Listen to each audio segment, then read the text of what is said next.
Kansas City Chiefs, Super Bowl runner-ups, but hey, always a Super Bowl, right? But hey, I mean, y'all are a team so big, I had to get two of y'all on here.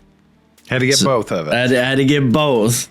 So, and this is actually going to be interesting because I'm now curious. Because I start these off by asking if you could like encapsulate whether it be the vibes of the organization last season, the upcoming season. If you can just put that in a sentence, a word, maybe even a syllable, what would it be? And now I'm going to get two answers here. So I'm curious, they might be similar. So wherever y'all want to start.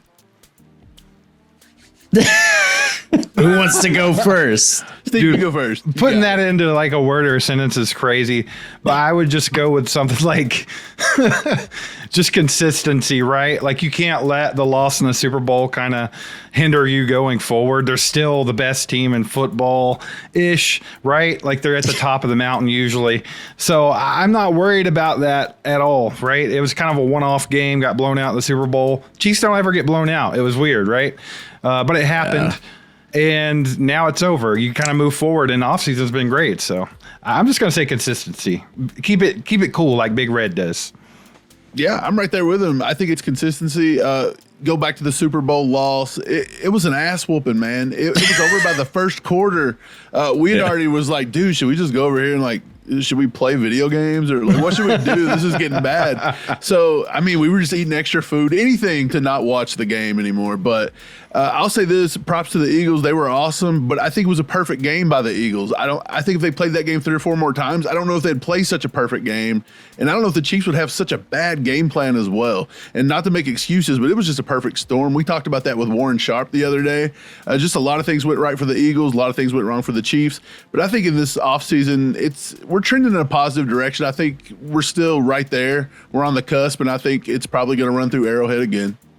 It's wild to hear you say we're on the cusp for a team that has been to the Super Bowl this many freaking times.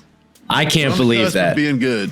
I'm a freaking Dolphins fan. I'm dying out here, bro. Spoiled brat. Hey, but to hear most of the media say it, man, Mahomes is overrated. We just get calls, and we're not any good. So it's all going to go away this year. So we'll see. So we're on the cusp of being good, Broshmo.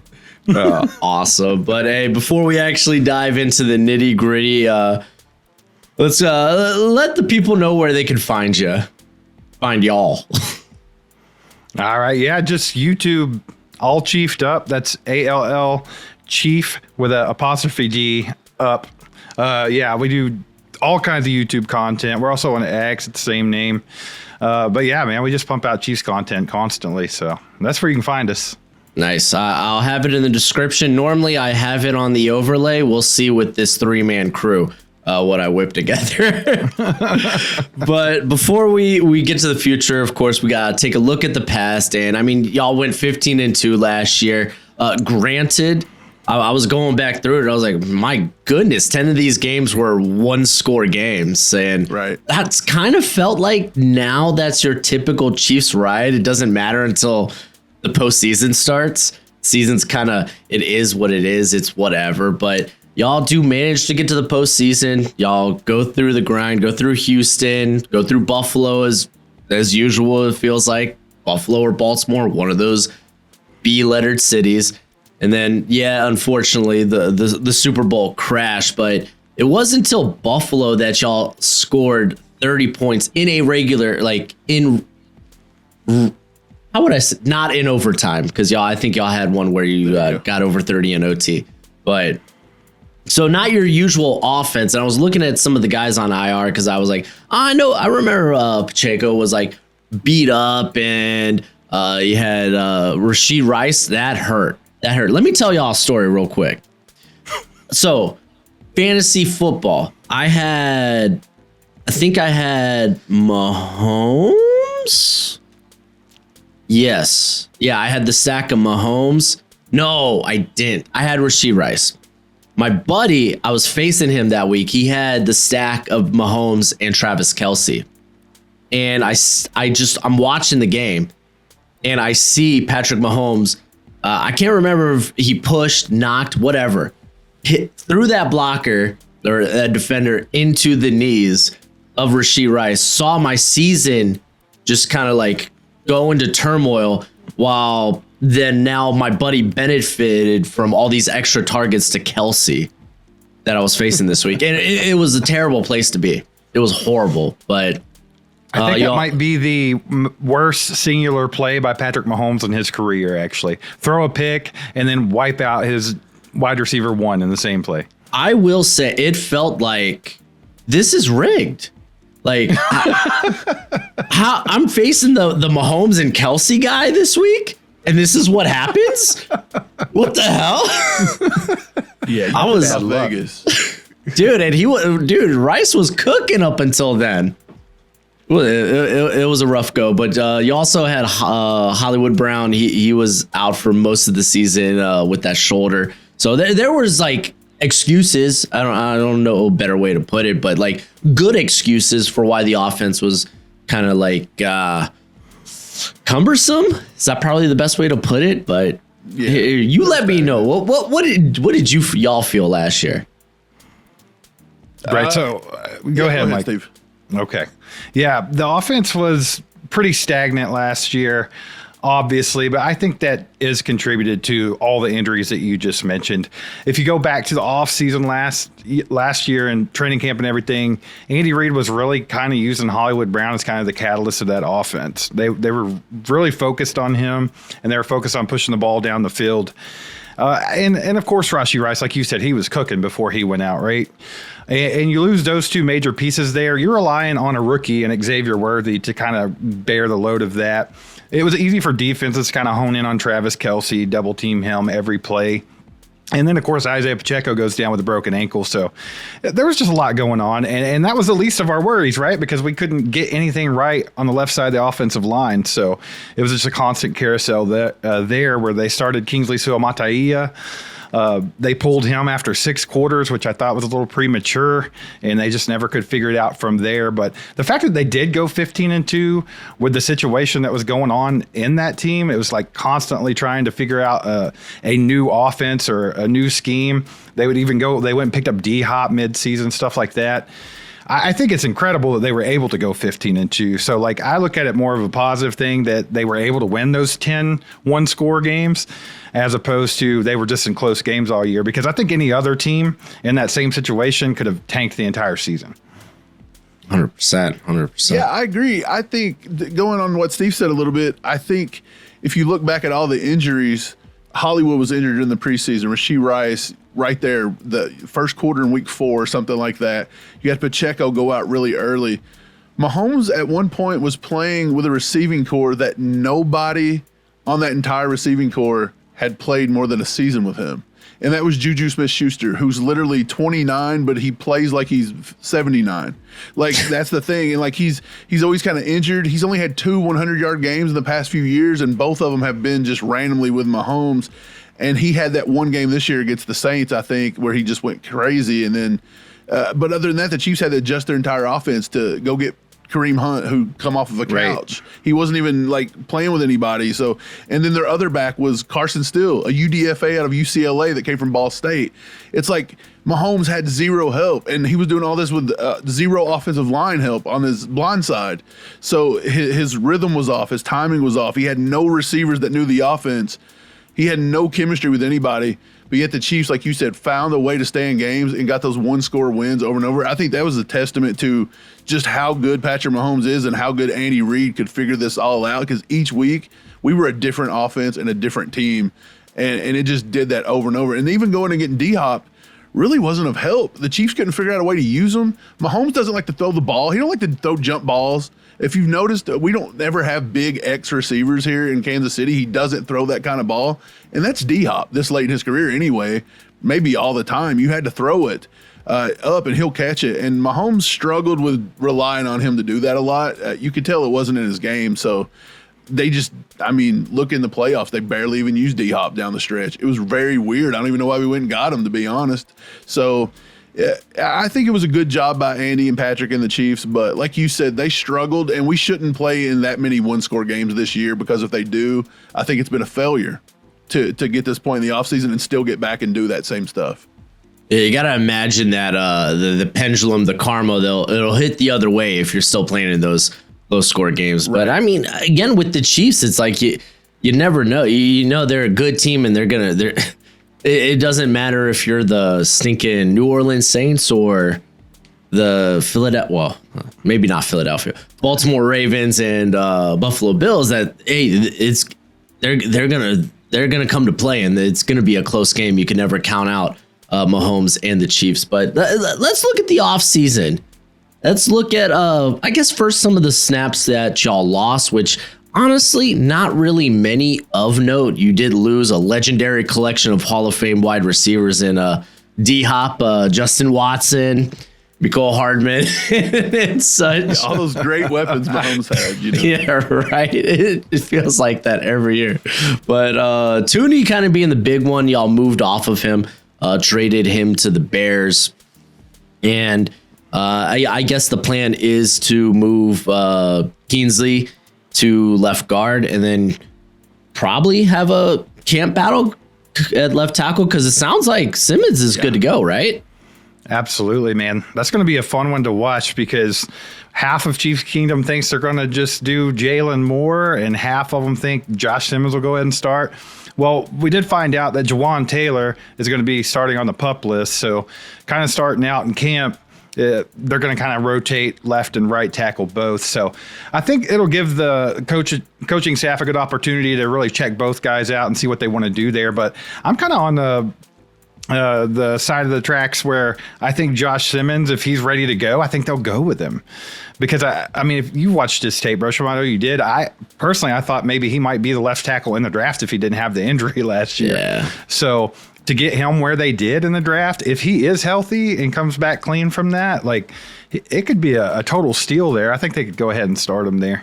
Yeah, he's got experience on both the right and left side. I think he was a right tackle back at San Diego State. So, I mean, hey, I'm just saying, Jawan Taylor, if you don't have to go out there to start the year, might not be a bad idea just to have more in Simmons. Does not like him. I remember when Brett Veach opened up free agency a few years ago and announced that like $80 million contract for Jawan Taylor.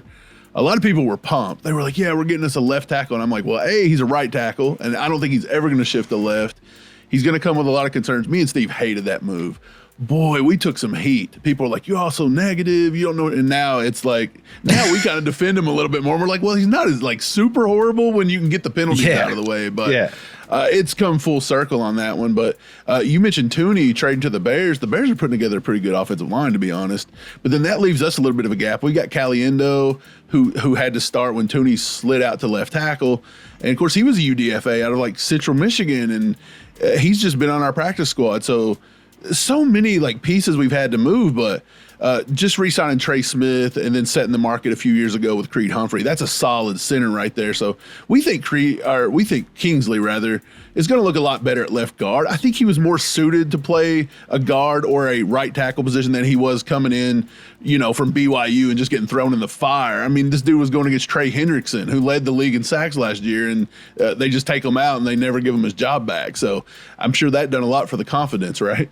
Jeez, yeah. And I mean, typically with these offensive linemen, like even when like Andrew Thomas, it was like sink or swim. In year one, he was terrible. It wasn't really down till the last like 4 games of the year where it was like, okay, there might be something there. And then, okay, yeah, no, he's really good. Where did you have Kingsley on your big board? Did you think the Chiefs got a good deal with him in the second round? Did you think that was a little... Yeah, I think I had him top 50. I could look it up, but I think me and Steve initially had him at the end of the first because we thought there was an inkling at one point in the draft, but we eventually settled on like mid to late second round. We thought it was actually a good value pick. I just don't know if it was a good enough pick. I don't know if the Chiefs should have had as much confidence as to just come in and not give him a camp battle. Well, I think Bro kind of hit the nail on the head with that one though. They pulled him, I think, a little prematurely, honestly, because I think if they would have kept Kingsley starting at left tackle, even though he got his ass whipped by Trey Hendrickson, which who didn't,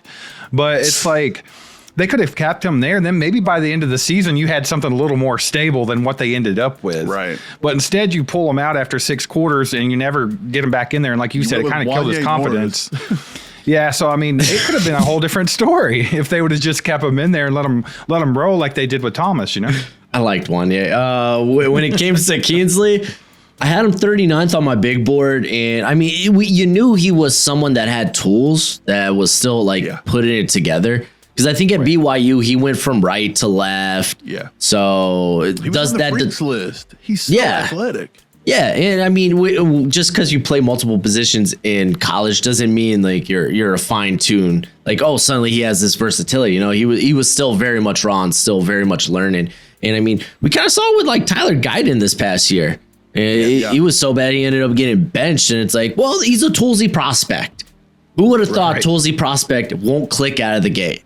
The NFL seems to be going to like gimme league right this instant, because they're just not letting these guys develop. They're expecting them to come out of college. I guess the NIL's changing things. They're expecting them to be pros, and when they're struggling, they're having zero tolerance, man. And even the fans are on board to it. We've got players that they don't give. I mean, if you don't do well by the first season, if you're not a Pro Bowler by year 2, they're ready to get you out of here. That's just the way it is. Yeah, I think I think that's starting to release, especially at quarterback. It's reeling back a little bit, where it's like, okay, an abysmal rookie year isn't necessarily the end all be all. Like, so many people were out on Bryce Young after year 1, and it's like, golly, at least give him another year. And then like they think the first half of last year was kind of like, oh no, maybe kind of seen it with Anthony Richardson as well. Yeah, he's gonna.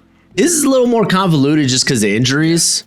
So it's like, can you get on the field? Right. But yeah, it's the leash that these players have now. It's getting. I think it's starting to come back where it's like, okay, no, give this guy maybe a little bit more time. But I don't know, man. What we shall see. But I want to jump to the defense because Justin Reed ends up probably being the guy with the most significant snaps.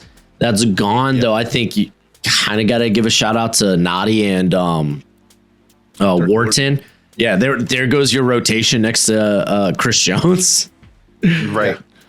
But that was well compensated for in the draft. I believe, yes. I think that Brett Veach really this offseason has kind of hit everything that he needed to hit. Like what he's being able to do right now as far as drafting well and getting guys that fit those spots on top of, keeping homegrown talent and getting good deals with him. I think the Trey Smith deal might have been a little rich, but for a guard. Yeah, y'all are paying everybody. Y'all just paid Karlaftis too, right? The Karlaftis deal is a thing of beauty. That's a steal, baby. It's insane, man. He plays out the rest of his rookie contract before that contract even starts. And then we're essentially getting the guy for $17.5 million a year, which is insane. So I think what Brett Veach has been able to do is pretty awesome. And like you said, that defensive line there. So we lost Turk Wharton, who had a monster year for us, really. I mean, by his standards anyway. And then, but I think Omar Norman-Lott is a perfect guy to put in that position. And a lot of people are down on that because they said he didn't play enough snaps at Tennessee. He's not good at run defense, this and that. And I don't think there's, that's a big thing. He's going to start out in training camp like everybody else. He's going to be in shape, and he's going to get a lot more snaps in the NFL. So I think it might be an adjustment period for him. There always is for rookies, but I think Norman Lott's going to be really fun in there with Chris Jones. And then, of course, like you said, George Karlaftis still here, and then drafting Ashton Gelati from Louisville. That kid has a motor just like George Karlaftis. So, man, I don't know what they're going to do with Charles Omenihu. I think he's kind of on his last leg here. He can't stay healthy, right? No, man. He was really, really good after he served his suspension. The first year we had him, he had like a 6-game suspension. He came in and he killed it for a while. But after that, he's kind of faded back into the weeds like Homer Simpson. Right. You haven't seen much out of him. Injury in the AFC Championship. Yeah. So it took him a while to get back from that. But going on Steve, I loved Omar Norman-Lott. I thought that was a great pick. A lot of people were still saying at the end of the second that felt too rich. And I'm sitting here thinking, I remember Mel Kiper actually saying if he was to get into back into the first round at one point in the draft process. And I was thinking that feels a little rich, but the more film I watched, he's a disruptor. And what he was able to do at the Senior Bowl, there were so many plays where he was just taking the handoff from the quarterback. And I'm thinking, this kid could flat out play. And in Tennessee, well, you know it as well as we do, Broshmo. You watch a lot of Tennessee. Go evaluate a wide receiver. and watch how they run stuff there. It's hard to evaluate them to pros because they run such a weird system with Josh Heupel. The defense is kind of the same. That defensive coach, they were rotating 6 guys. Yeah, it was NFL caliber. It felt like hockey. Right, and they had to do that on defense to keep people fresh. I don't think there's a problem with Omar Norman-Lott there. And then Ashton Gelati, I think, is going to help this line a lot more as well because of his motor. He also plays, like Steve mentioned, like Karlaftis, but he's a little quicker. I think he can close the gap on the quarterback quicker. He's got the high motor. He also played with Brom at Purdue and at U of L, Karlaftis. So there's a link there on both of them. And I was kind of pissed at myself in the draft process for missing that link when I was looking at edges, and I just left Gelati off as a possibility for Spags. And once we drafted him, I was like, dude, that was Made so total obvious, sense. and I just missed it. Just to touch on something else that you said, Broshmo, you're talking about Justin Reed, losing Justin Reed. I love Justin Reed. Like, we're Justin Reed fans. Yeah, he was a friend of the channel, man. He was awesome. But I understand why they moved off of him because Jaden Hicks is a dog. Oh yeah, 100%. So I think they're going to be feeling pretty confident with Brian Cook and Jaden Hicks, and then of course there's just so many other guys they can rotate in. And they went out and re-signed Mike Edwards. Yeah, I saw for that a year. one. So I think that brings in a little bit of like that veteran presence to the secondary there, and he's kind of a ball hawk type guy. And it looks like by the way they're drafting, like Noel Williams. And then, of course, going to get Mike Edwards back and things like they're wanting to start winning the turnover battle because the Chiefs have been dominant for the last 7 years, 8 years, and they never win a turnover battle, hardly ever. So I think they kind of see that as a sore spot. If they can fix that pain point there, all of a sudden games could look a lot different. It might not be 1-score games anymore. Might that be a big factor as to why we're playing 1-score games so much? Right. Losing the turnover battle. It very well could be. Just shoot yourself in the foot. But you're off. Like, well, at least free agency I thought was very interesting too, because I think a lot of people didn't see Jalen Moore getting a substantial contract, and then y'all just kind of swoop in there and were like, bam! What was like 2 years, $30 million? Yeah. I'm just gonna say I liked it. I liked the move. I'm curious to hear your thoughts. No, we liked it. We thought that Dan Moore out of Pittsburgh was the other name that was being thrown about. And golly, yeah, good luck affording him. Yeah, and I don't even think he played up to what that contract is. No way. I think Jalen Moore, me and Steve were spitting Jalen Moore's name out all offseason. We said, look, Brett Veach can only do so much. He can only play with the cards he's dealt. Jalen Moore was probably the guy that had the most upside, the guy that they could maybe put at both sides. They liked him when he was in college. They'd scouted him. I think it made sense because you didn't know if you were going to get a Josh Simmons in the draft. And look how that fell. And yeah, that's awesome. We were even able to trade back and get Josh Simmons, which was insane that we picked up an extra pick. And so I think that's insane. But Brett Veach couldn't, see the future. He had to go get what he had to get. And I think he's done a good job with everybody from re-signing back Nick Bolton. There was one point we didn't think we were going to get Bolton and Trey Smith in the same year. We thought one of them was going to have to walk, and he found a way to get both of them. And he's extending Karlaftis, like you said. And they're working on Trent McDuffie as we speak. It's an embarrassment of riches the way we've been able to draft, and we're having to pay. Clark Hunt's probably pissed off that we keep hitting in the draft because this guy's he's getting a little broke. But dude, I'm with you. I think the Chiefs have just looked really good in the offseason, and I think Jalen Moore was the guy they had to go get, and whether he pans out or not, it doesn't matter. I mean, it cannot be bad having a lot of depth at an offensive line that struggled when you're protecting Patrick Mahomes. Like, that cannot be bad. Arguably, it cost you in the Super Bowl. So I really like the Jalen Moore signing too. For kind of what Mike said, like no one wanted Dan Moore for the money that he was. And then I think the other guy that people kept bringing up was Cam Robinson. And it's like, yeah, that's what we need at left tackle after losing the Super Bowl because of left tackle is the guy that let up the most pressures in the league last year. That's what we should do. We should sign him and put him at left tackle. So I thought that was stupid too. So I thought the Jalen Moore thing was kind of smart, right? It's a young kid. He's got some experience and he played behind the best left tackle in football. And the thing about it is, like, a lot of Chiefs fans are unrealistic. They think Brett Veach can just poof and magically make a franchise left tackle be there. And it's like, no one's trading you a franchise left tackle. You're not getting one usually unless you're at the very top of the draft, which the Chiefs are never. And I think he just did what he could do to fix that problem there. And I think kind of getting Jalen Moore and drafting Josh Simmons is a great way to do it, right? Because like you've not had much luck there, but hey, let's throw a lot of stuff at the wall and see what sticks. Right. And I think that having that and also the depth of that is fantastic. So I think it was a great move. Well, speaking of trading tackles, actually, Laramie Tunsil got traded, which was a big-time left tackle. But could you imagine if he'd went to the Chiefs? Think about this. You mentioned Juwan Taylor earlier. Laramie Tunsil led the league in penalties last year. Juwan Taylor was second. Like, we'd never get out of our own side of the field with these two penalty guys. So they probably couldn't go out and get Laramie Tunsil. They were like, dude, just screw that. We'll go with Jalen Moore. Yeah, I mean, I thought more like he didn't get many times to have to step up and start. But, I mean, when Williams would go down, I thought he did a relatively solid job. And I was very interested to see where his landing spot be and if he would get that opportunity to start. And I think it would be kind of cool to see him.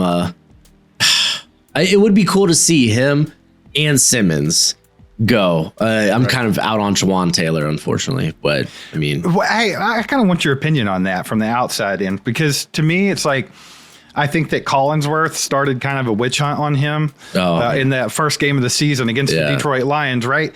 And Juwan Taylor does nothing different than Lane Johnson or Deion Dawkins. They all do the same thing, but they just picked on Juwan Taylor like 100%. I'm just saying it right now. And then even with the illegal formation stuff, everyone does it, but they pick on Juwan Taylor. It's like, I think it gave him a really bad name. It left a bad taste in the mouth of Chiefs fans. But I think if you just strip all that aside, he's a really good right tackle. He's solid. So he was not worth resetting the market for. Right, he wasn't worth the money. But at the same time, I feel like if they could restructure that kid, he's 26. It's like if you could restructure him and get him for a decent price, if he could just tone down maybe some drive killing penalties, just don't hold on, whatever. I think it could be good. So I was kind of wondering your opinion on that. Yeah, I don't like him as a run blocker. I think he really just brings pass protection to the arsenal. And again, which is okay for us. Yeah, which is fine. But I mean, the penalties suck, and it does feel like he gets picked on. Like he was made an example of in that Detroit. Right. Yeah. Like those first couple of weeks back in 2023, and it was like, okay. It was weird. Yeah, it was a rough go for him. Kind of odd. It really was. Like, Collinsworth sucks. Let's get him off TV. This guy's an idiot. And I think I want to stick with taking former Niners because I think this could be underrated if he's healthy. Elijah Mitchell, I think, could mean a lot to you because when healthy, like he has been a very quality back, like someone who could work into the rotation and actually produce well. It's just he's been really hurt last few years, and last year when even when Pacheco wasn't hurt, I wouldn't say that the run game was productive. It was an aspect y'all had on offense, but I was like looking forced missed tackles per rush, y'all were last in the league, so it was obviously a position you could upgrade on, and y'all kind of like double dipped too. You were double dipped. Signed Mitchell and then went into the draft and got a freaky weapon. Yeah, for sure. So that running back room's super interesting. It is, and I think that Mitchell's a cool pickup, right? But also, I wouldn't be surprised if Mitchell doesn't make the roster at the same time. Yeah. So it could kind of go either way with him. But I think they're going to stick with Kareem Hunt. I don't see them sending him off somewhere because he's just so stable, right? Like, as long as he's healthy, like he's good in the Chiefs offense. He has been since he was drafted. It just works for him. It's a little bit different than it used to be. It's not as explosive. He's not going to be catching passes deep down the field, but now he's kind of that guy that can get us the short yardage. We used to have trouble with third and short, fourth and short, because they don't like to sneak Mahomes, right? Because of the kneecap incident. So I think that having Kareem Hunt is awesome there. Pacheco's on a contract year. I was going to say, do you see him getting re-signed? Probably not, unless it's like super team friendly, because I'm watching everybody else get paid. And I do think if Pacheco can stay healthy, I know he was a 7th round pick, and we've got our money's worth, right? Yeah. But I think another team could cash in on him. I do think he's a good back. He has a little bit of trouble with field vision, but as far as speed and obviously work ethic and just the way the kid plays, like violence, he's valuable for somebody. And then, of course, like you mentioned, Brashard Smith, getting him in the draft and being able to get him in the 7th round is wild. Because I thought he was like a 5th rounder, maybe even 4th. Like, I loved him. And he's kind of that Darren Sproles type back that Andy Reid likes, right? Converted wide receiver. So I think they can do a lot of fun stuff with him. And Andy's going to have a ball with it. But we still got Carson Steele. And there's a couple other guys there, too. So it's going to be interesting to see how they go about kind of cutting these guys and getting – I don't know if they're going to go with 4 backs, 3 backs, or 5. They might keep Carson Steele as a fullback. I have no idea. But Mike tends to think that they might go that route because Andy likes a fullback. Last year, they took 3. They took Clyde Edwards-Helaire, who ended up having that PTSD incident, didn't even play a snap. He ends up going to the Saints. They took UDFA Carson Steele as the fullback, like 0 NFL experience. And then, of course, they took Pacheco. And to echo what Steve said, we love Pacheco, but he does have some field vision problems. He's showing that he's a little injury prone here. We got a steal in the 7th round, like we did, but again, Brett Veach cannot pay everybody. And like you just said, he's paying everybody. He's still got Trent McDuffie he's got to pay. Yeah. He's got a lot of stuff. I don't know if you'll be able to get Pacheco here if Pacheco wants a big contract. If Pacheco wants to play ball and be team friendly, there's a shot. But look, yeah, like you had said, Kareem Hunt and Pacheco, their yards last year didn't do too well. We wasn't getting a lot of average yards per carry. I think we only had one carry all year that was over 15 yards. Think about that. That's the Chiefs go 15-2. And then Mahomes is washed. That's a fun argument to have. It really is. It's a fun argument because which one is it? Because when Mahomes does well, it's either he's everybody else with people or he can't win. This guy just can't win. Except for Super Bowls, he wins. I was gonna say that's the problem. All he does is win. That's why. Right. But there's gonna be somebody saying "Fly Eagles Fly" in the comments now because the Super Bowl. Go Birds! We have heard that all off season. That is the most annoying fan base. It's almost like they've never won a game. Like it is wild, dude. The memory's so short that the Chiefs just beat them in the Super Bowl 2 years ago. You know. I don't know. I have my opinion on most annoying fan base. It's weird. I think I'm gonna throw it out there. I'm intrigued. It's the Detroit Lions.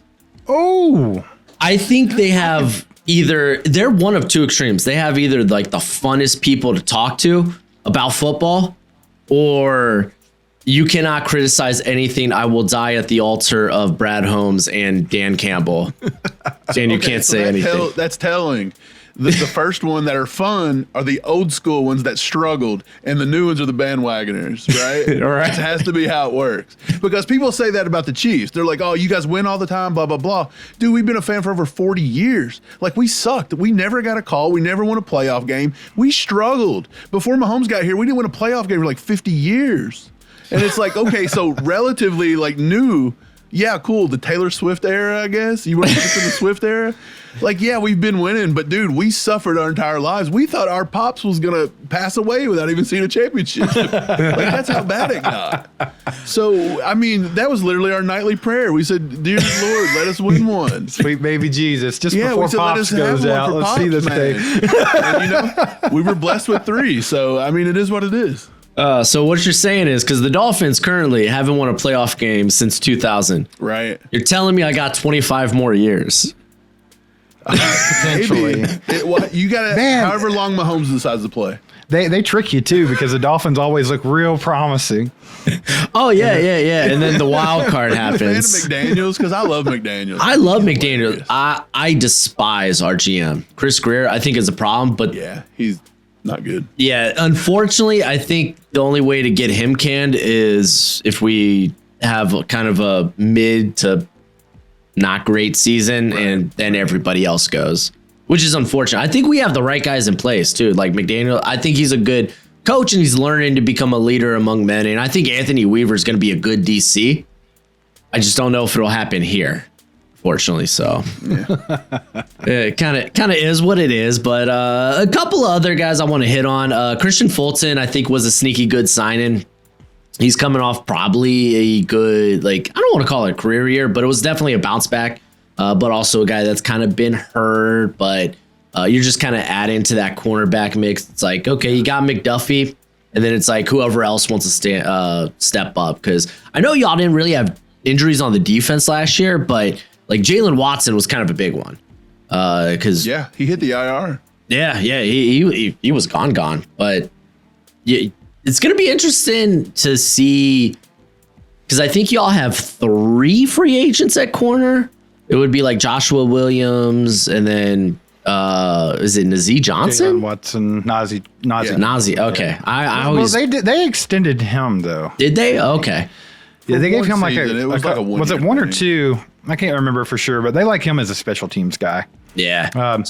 I don't know why they liked him on the field, because he was driving me nuts last year, but yeah, he got cooked a lot. But Nazi's weird, right? Because he was a converted safety to corner. I think he was a safety at Marshall, and he's really good, like fundamentally sound. Like he's exactly what you want as a corner, but he's just not there. And I don't know if that's because of the injuries he's had to deal with. He had like an ACL a couple of years ago, and then also just kind of converting to a new position. So I think it's a little stagnant there. Josh Williams is the like weird one to me, because I feel like that kid has all the tools.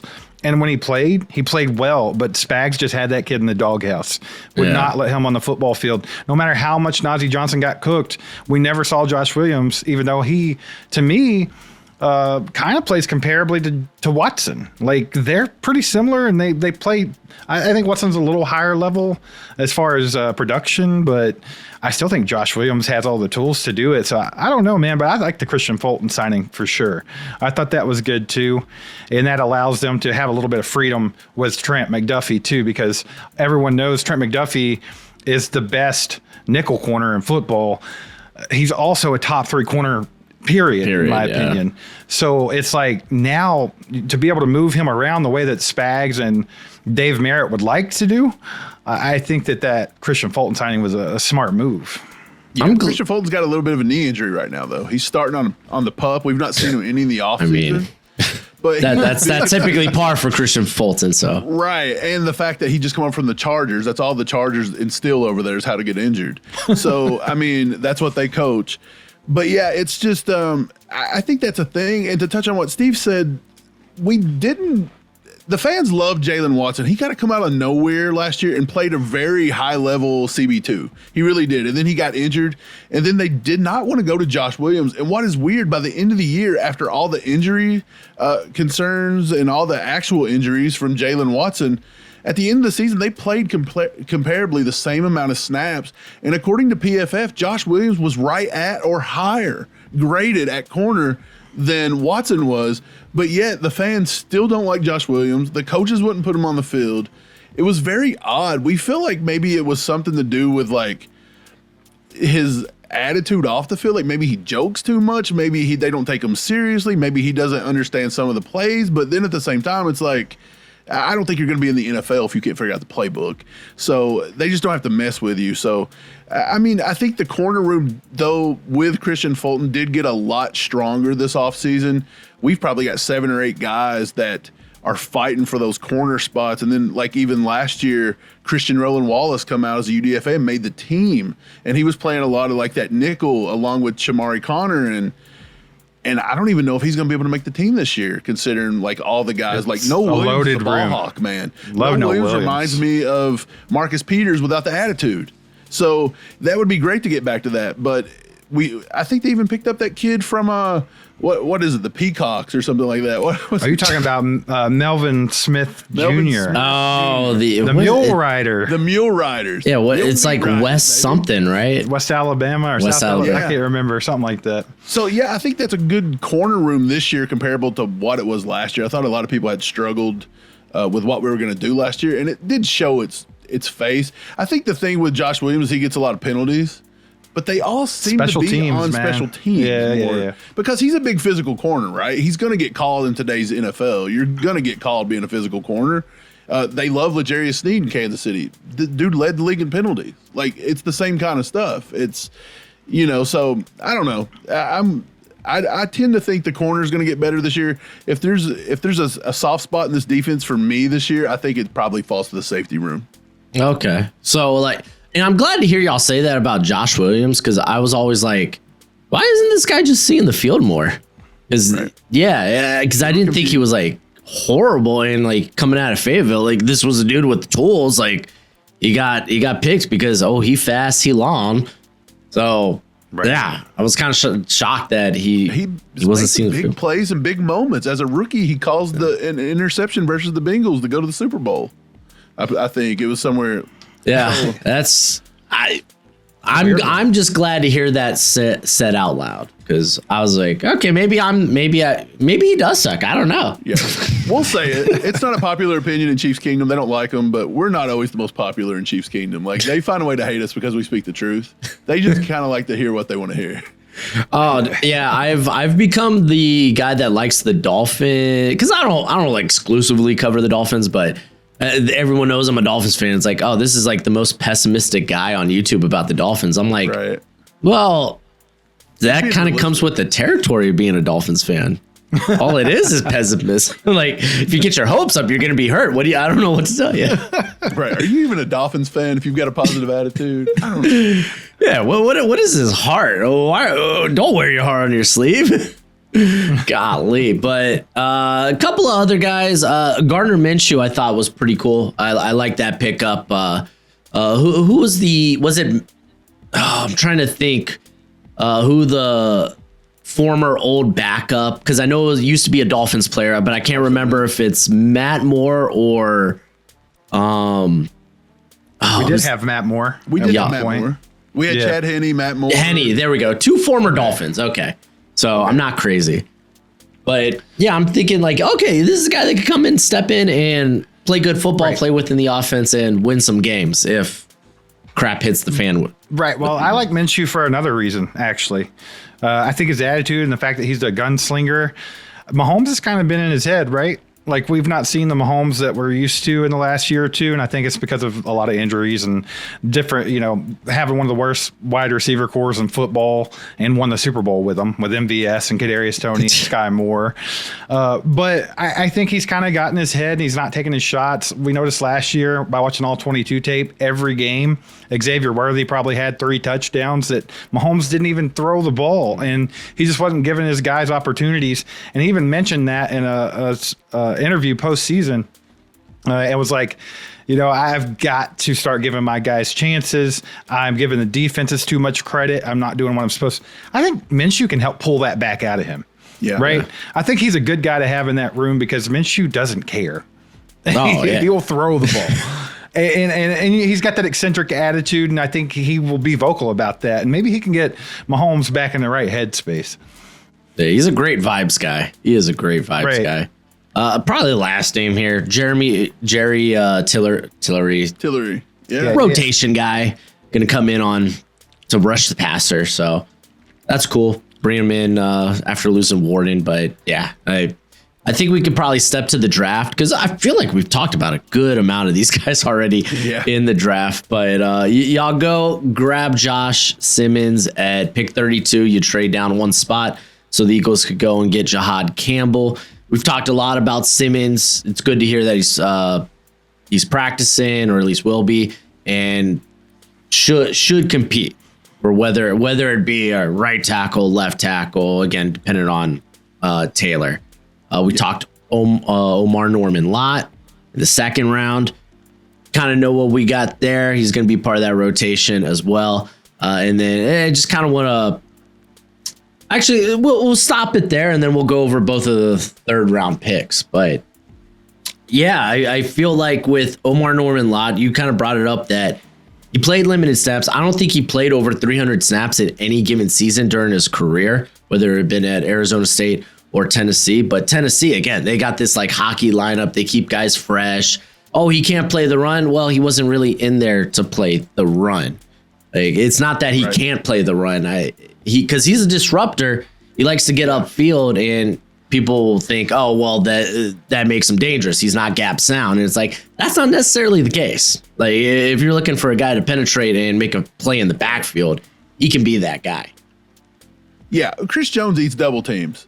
Yeah. You've got to get people off of Chris Jones a little bit to make him productive. It was becoming a point that the only way Chris Jones could get to the quarterback from being double teamed and triple teamed is we were having to line him way up. He was playing like a 9 technique coming off the edge. And it's like, I like that he could do that. I just don't think that's his strong suit. So we got to get some pass rushers that can help him, that can free up George Karlaftis, can help Charles Omenihu on the other side, maybe even Gelati when he gets going. We'll talk about him in a minute. But Omar Norman-Lott was that guy. For me, I liked him. If the Chiefs would have took him at the end of the first round, I'd have been fine. Yeah. I liked him just as good as Derek Harmon. I don't know. That may have been an unpopular opinion, but I thought he showed signs. There was a lot of people that liked the kid out of Ole Miss. His name's slipping my mind right now. Walter Nolan. That was my boy. Walter Nolan. Okay, see, but Walter Nolan also, when I would watch film, there was about 4 games in the middle of the season, he just disappeared. And I was like, where in the hell's Walter Nolan? This That's what scared me about Nolan. He would take a disappearing act quite often. Right. And so I really just liked Omar Norman-Lott. I thought he had violent hands. I thought he was fast off the snap. He looked like he had a rocket up his ass. Like, this dude could flat out get up the field, dude. And like you said, you got to be a gap guy. You got to be a penetrator. You got to make yourself skinny, get through there. He showed out at the Senior Bowl. He looked great. And I think he's got a lot of good moves. I think if it wouldn't have been that knee injury that they keep pushing right before the draft that got really big, I still think he would have probably went early in the second. I just think he's going to end up being better than people think. I really do. I think he's going to be better than people think. And then you mentioned Simmons. We've talked about him time and time again. The Chiefs had to get somebody young, and Simmons. That was a no-brainer. Arguably maybe the best offensive lineman to play left tackle. That was a no-brainer because even with the injury, I thought he still wasn't going to go past Seattle at like pick 18. I just thought for sure he'd be gone. So getting him where we did, being able to trade back, gain a draft pick, and still get him was insane. Did you think it was wild that his backup, Donovan Jackson, that played left tackle, went before him? Well, okay. Donovan Jackson he played left guard. He wasn't the backup. He was the emergency plan. Right. He was kind of like the Joe Tooney of Yeah, exactly. Dude. But still, did you think he was going to go before Josh Simmons? I would have never thought that. I thought he was top 50. I didn't think he was going to go strictly as a guard. That's what kind of threw me off. They had him as a tackle. I thought right tackle. I thought a team like, hey, give him a shot at tackle. Like, he did really well. His first game at tackle, because this was the first game at tackle at all as a collegiate athlete, and it was against Abdul Carter. And it was an absolute nightmare. It was a nightmare. But golly, he was so good during the playoff stretch. Like, it all started clicking, but Hey, we're talking about defensive tackles and rookies. You're talking about the drafts. Well, we got an undrafted guy that I actually think could make some noise, Kozai Izzard. I think that he could maybe make this rotation too. That's a guy that he played alongside Abdul Carter and some of those guys, like top tier guys. Chop Robinson last year. Yeah, Chop Robinson last year, and he did some damage, man. He's pretty good on the inside there. Man, yeah. So I went to go look at the depth chart. I was like, okay, cool. And then Janarius Robinson still bouncing around here. Didn't y'all draft him? And then he went on the Raiders. The Raiders? Okay. Am I thinking of a different Florida State edge y'all may have had? We drafted Joshua Kando. Yes. And we cut him last year. And we have Fabian Levette on the roster now. He's a tackle. So, he's got a chance to make the roster too, to be honest. Yeah, he's a good run stuffer. So yeah, he could play the naughty row. There's another Florida State guy. Yeah. Exactly. Gelati, it's gonna be such an interesting rotation there because like y'all paid Dana, not like you paid him a lot or anything, but you brought him back.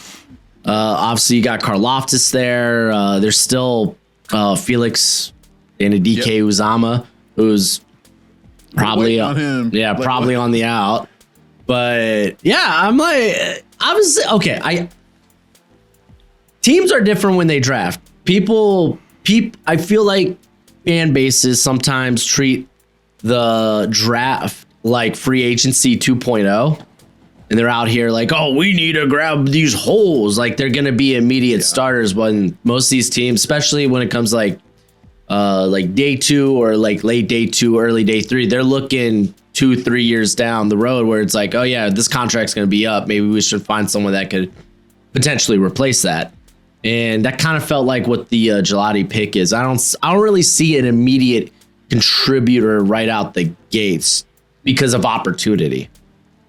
Right. That makes sense. Well, I think he will be in the rotation, and I think that his production and what he's able to do with his opportunities is kind of going to dictate that, right?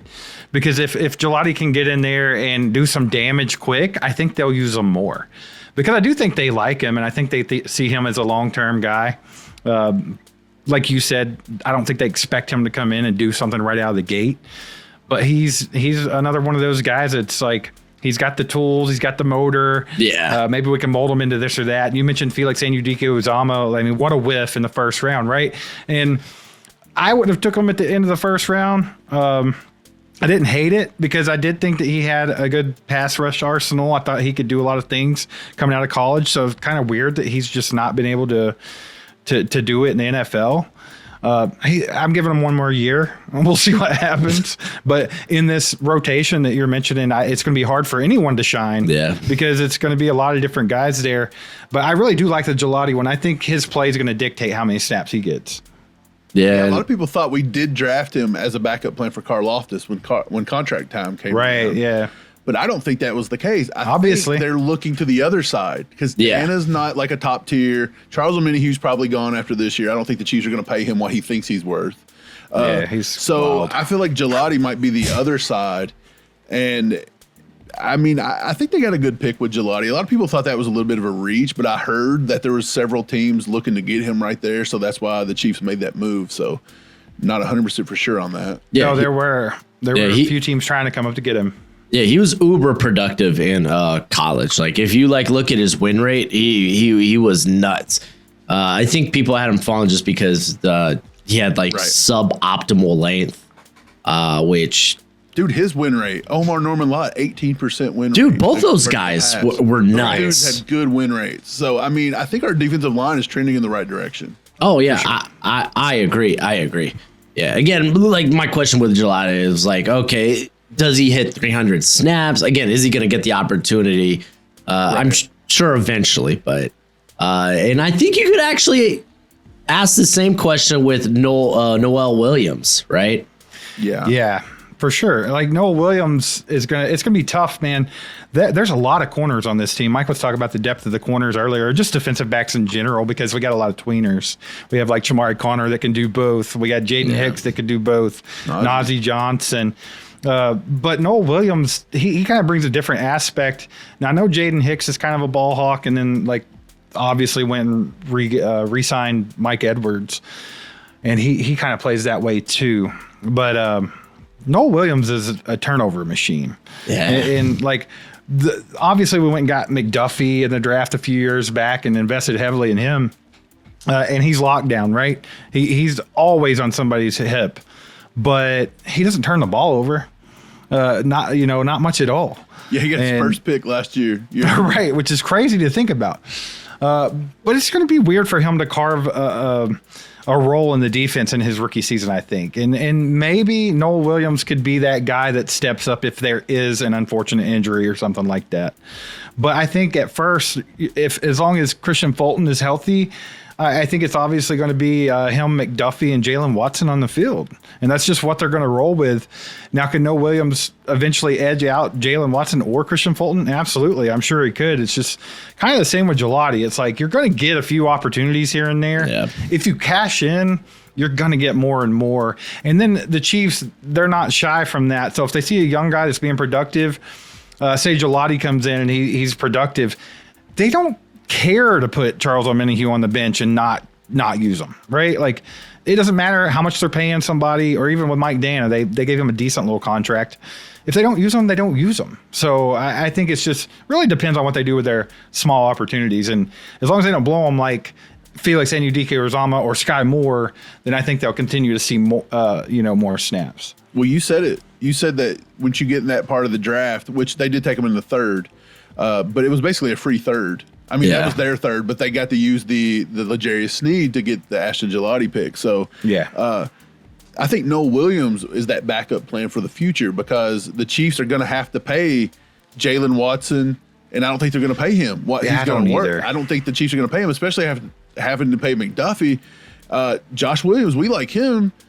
He could be a camp cut this year out of nowhere. Like, there's just not any room, and they don't want to play him, so he could be a trade option maybe. So I think that Noah Williams is a future play because even Fulton's only here for 2 years, right? And, I mean, he could be a future play. I think Noah Williams was a little older, so more than likely after his 4th year, he probably walks too. That's the way the Chiefs do corners, man. We don't pay corners usually in their second deal, and if we do, they're gone shortly after. McDuffie's the outlier, baby. Yeah, McDuffie I'm gonna could see be a the contract outlier. there. That's what's being debated right now in Chiefs Kingdom. There's a lot of people that think that he shouldn't get paid that. There's a lot of people that want him.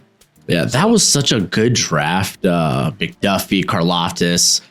I forgot who y'all got in the second, but I know Leo Chenal was in there. Yeah, and I loved that dude. And I was like, Leo's a beast. That was the first year, Broshmo, that we ever done any like meetup content with you. yeah, And we talked about how good of a draft that was. And it was because we all loved Leo. And I mean, it was a great draft. It really was. And they're paying for it now. yeah. If anything, like good teams, they draft for the future. Y'all are a good team, so it's like. Kind of is what it is. If these guys hit the field, then awesome. I feel like with Williams, I know he's not nearly as fast as like L'Jarius Sneed, but he brings that physicality. Yeah. I think so. For sure. I would say the next pick is by far my favorite. This was my most favorite pick. I love Jalen Royals. Jalen Royals. This is caveat. I also loved Sky Moore. I'm hoping this is better Sky Moore. Well, you can't be much worse. So. Yeah, Right. man. I imagine know. this is the role, though, right? It's like, okay, Sky Moore. We got Royals now. Jalen Royals is nuts, right? That's a guy I thought could go in the second round. Yeah. I think he had that foot injury and it scared some people. But the Chiefs don't shy away from injuries. Obviously, if you look at their draft, Josh Simmons, Omar Norman Lott, they don't care about that stuff. And then they went and got Jalen Royals. You couldn't pass on him at that point, especially the Chiefs, who could always use a wide receiver. I thought like it was a no-brainer to get him in that position. And Jalen Royals, he's also he plays similar to Rashee Rice in certain ways as well. And I mean, even at his peak, like in some of his college tape, like Mike said it first, but I was thinking it too. You see a little bit like Jamar Chase in that kid's game sometimes. It's like, I don't think I'll put him in that echelon of receiver just yet, but you see shades of that type of play, and it's like, what could be, who knows? But yeah, the Chiefs can always use a receiver. So I loved that pick for sure, especially with a looming suspension for Rashee Rice. Right. But the Chiefs, actually, this is the first season in a long time where we're not worried about the wide receiver room, because I feel like a lot of the conversation has been this offseason is like, if they take 6, who's going to be 6? Because 5's locked in. Right. And that's crazy. We've not been able to say that in a long time. Yeah, dude. Yeah. Royals, like after the catch was nutty. He plays with that dog in him, even if he doesn't feel that big. He's definitely a lot bigger in person. Like, I don't know what it was. It was like, they list him at 6 foot. He feels 5'10". And then I went down to the Senior Bowl. I was like, oh no, yeah, okay. It's just like he's dense, So I guess that leads you to believe he ran a 4.4, I believe, in the combine process. Not at the combine, but I think it was 4.4. And yeah, I look, he can beat his zone. He knows how to get open. He's smart. He can beat the man-to-man coverage. He's good there. He's got pretty sure hands. And like I said, like Steve mentioned the Jamar Chase thing, it's not because he looks like Jamar Chase, but the way Jamar Chase can take a ball and go through the defense and just run through him, like you've seen shades of that. Like he turns into a running back with the ball in his hands at times. Right. Is what I've seen. So I love Jalen Royals. He was number 6 or 7 on my top 10 wide receivers. And I thought it was crazy he got out of there. And it had to just be the injury concerns. I heard that people said that he wasn't fast enough. I don't know when 4.4 is not fast enough all of a sudden. You get a few Xavier Worthy's and Tyreek Hills in the league, and everybody acts like 4.4 is slow. Yeah, and by the way, we have It's weird. yeah. I mean, yeah, that dude, and he played with terrible quarterbacks his whole career. And yeah, you could see just this dude makes plays at the catch point. He is a catch point king. Knows how to go up and get the ball. Oh yeah, I loved that pick for y'all. I was like, okay. Sorry, Sky Moore. Should have played better, bro. You're about to talk about a pick that I absolutely love here. Oh, and Bassa? Yes. Okay. I thought a lot of the draft community was indifferent with him. I personally liked him. He was the green dot there for Oregon. So like, I know he didn't necessarily have the production, but then again, not a lot of Oregon linebackers had production like that. Yeah. But he was the guy that was responsible for the front seven, getting everyone in place. He's a former safety, so he flies around. Right. So, yeah, I liked Boss a lot, and that warms my heart that I'm not alone. You're hitting all the points of why he's probably the most underrated draft pick that we got, right? Like, no one talks about Bossa because they're talking about all these other guys, but like, I'll let Mike talk about him, but I think he hits he checks a lot of boxes for the Chiefs, right? Yeah, he does what we want him to do. If you remember, we drafted Willie Gay a few years ago out of Mississippi State to be a coverage style linebacker that could also get after the passer. That was fast. Willie Gay never really panned into that, and we let him go last year. And we kind of needed that. They went out and grabbed Drew Tranquil a few years ago, and Drew Tranquil played better year one than he did last year. I still think he's going to get a little better this year. I think he took on a lot more of the defense, but he's a green dot guy. Nick Bolton is a green dot guy. We went out and we got Cam Jones out of Indiana, UDFA, a few years ago that's been making the roster. We have Jack Cochran out of South Dakota that's been making the roster. But this year, you had to get the linebacker going, and Jeffrey Bossa was it. Like you said, he could cover. He could cover guys in the slot. I think you could put him out on a wide receiver one. He could probably run with him. Like, he's that guy, and he's very smart. As you said, he's a green dot. Spags has took vested interest in him. He's going to be able to put the guys where he is. I think he's a Drew Tranquil replacement in the next year or two. I think right now he's going to be able to play that Willie Gay role. If you want to rush him after the passer, he's physical. He'll hit you. He's not the biggest guy in the world, but he plays mean and he plays like a dog. I love him. And then the one thing that I found during the draft process that just made me really love this guy was there was a head coach out there that just absolutely spoke volumes about this kid, and I thought he was going to take him in round 2 with the Patriots, and it was Mike Vrabel. And I was like, if an ex-Vrabel linebacker that had played in the league that much can see something in him, I think that there was something there. And it validated what I was seeing on film. And so I thought Vrabel was going to take this kid in like round 2, round 3. And once he got all the way to the Chiefs, I was ecstatic when they took him. And a lot of people overlooked it because we're more like, they were pumped more about Brashard Smith in the 7th round than they was over Jeffrey Bossa, linebacker out of Oregon. But it felt a little weird from the Chiefs. It really did. It kind of felt a little high there. But at the same time, we knew they were looking for a linebacker possibly. Brett Veach mentioned it when they were talking about re-signing Bolton in the offseason. So we knew there was a possibility there. And I loved Bossa, man. I like everything about him. I think he's going to have a bright future here. He's like the slow play too, kind of like a Noah Williams, right? Because he doesn't have to do anything right off the bat. And I think he will contribute in special teams very early on.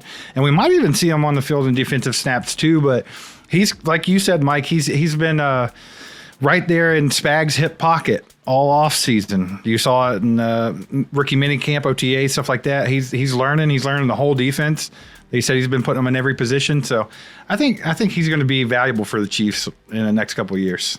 Yeah, I do want to give a shout out to current Dolphins great Willie Gay, by the way. Willie Gay, yeah, I knew he went to the Dolphins. We love Willie Gay in KC. We were wanting. He's a fun guy. Yeah, he's like a hype guy. Like he's gonna get your team going. going. Bring the hype, baby.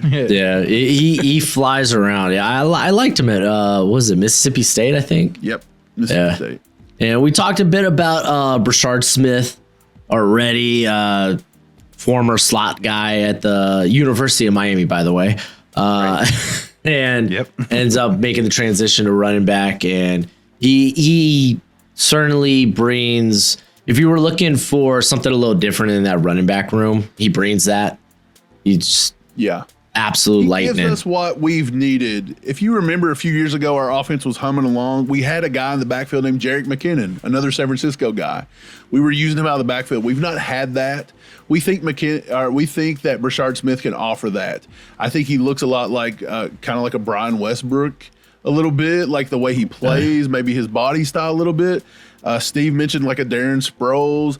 Andy Reid has a type with wide receiver or with the running backs, like Brett Veach has a type with wide receivers. Like he's got that specific little short, fast speedster.